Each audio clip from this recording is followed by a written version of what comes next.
নমস্কার বন্ধুরা, শীতকালে পাটিসাপটার খেতে সবাই ভালোবাসে। তো পাটিসাপটার রেসিপি নিয়ে তোমাদের সাথে চলে এসেছি। এখানে কফি মগের 1 মগ চাল গুঁড়ি আর 1 মগ ময়দা, তার সাথে 1 মগ মতন ওই চিনির গুঁড়ো করে আমি এর সাথে মিশিয়ে দেবো। এরপর দুধটা এখানে গরম করতে দিয়েছি, ততক্ষণ আমাকে ওই মিশ্রণটা একটু চেলে নিতে হবে। বাজার থেকে যেহেতু আমি চাল গুঁড়িটা কিনেছি, তো সেখানে নোংরা আর একটু দানা দানা থাকবে, তো সেই জন্য আমি এটাকে একটা গ্লাস আর ছাঁকনির সাহায্যে চেলে নেব। আমি এখানে যে পরিমাণ নিয়েছি ব্যাটারটা, সেটাতে মোটামুটি 7-8টা পাটিসাপটা আরামসে হয়ে যাবে। তো তোমরা পরিমাণ মতন যেমন করবে সেরকম কম বেশি নিয়ে নিও। তো আমি 7-8টা হলেই আমার হয়ে যাবে, সেই জন্য আমি এরকম অল্পই নিয়েছি। এবার সাইডে যেগুলো পড়েছে একটু ভালো করে পরিষ্কার করে নিয়ে একটা কানা উঁচু জায়গার মধ্যে ওই মিশ্রণটা ঢেলে নেব। তার সাথে আমি মিশিয়ে দেবো কফি মগেরই 1 মগ মতন একটু দুধ।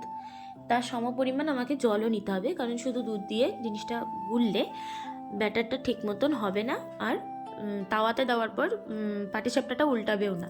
তাই ওই সমপরিমাণ আমি জল নিয়ে ভালো করে একটা হ্যান্ড ব্যাটারের সাহায্যে ভালো করে ফেটে নেব, যাতে একদম কোনো ভেতরে কোনো লাম্পস না থাকে। সেই জন্য ভালো করে তোমাদের বেশ সময় নিয়েই জিনিসটাকে ফাটতে হবে।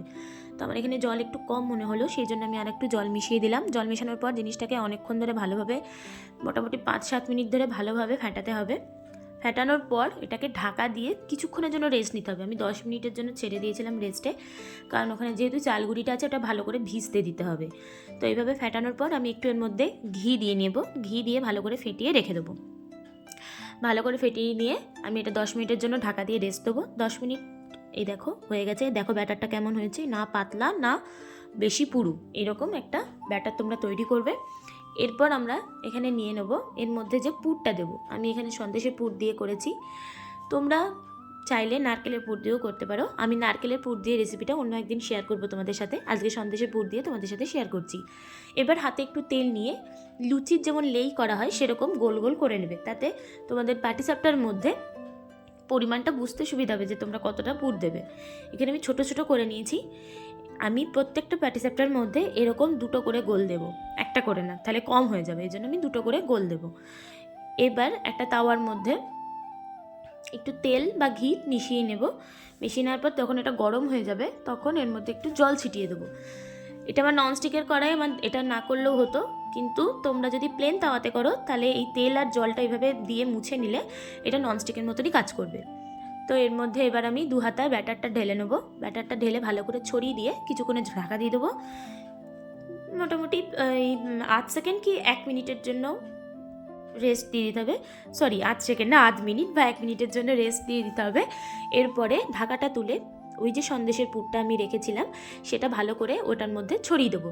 এরপরে খুন্তির সাহায্যে এটাকে উল্টে দিতে হবে। আমার খুন্তির সাহায্যে উল্টাচ্ছিল না বলে আমি একটা চামচের হেল্প নিলাম। তো তোমরা এরকমভাবে ভালোভাবে উল্টে নেবে, দেখবে মানে ইজিলি উল্টে যাবে। তোমরা যদি চামচের এরকম খুন্তি দুটোর সাহায্যে ওরকম উল্টাও, ইজিলি উল্টে যাবে। দেখো আমাদের প্রথম একটা পাটিসাপটা উঠে গেছে। এরপর সেমভাবে আমি একটু ঘি দিয়ে দেবো, আবার জল ছিটিয়ে দিয়ে আবার 2 হাতা ব্যাটার এর মধ্যে ছড়িয়ে দেবো।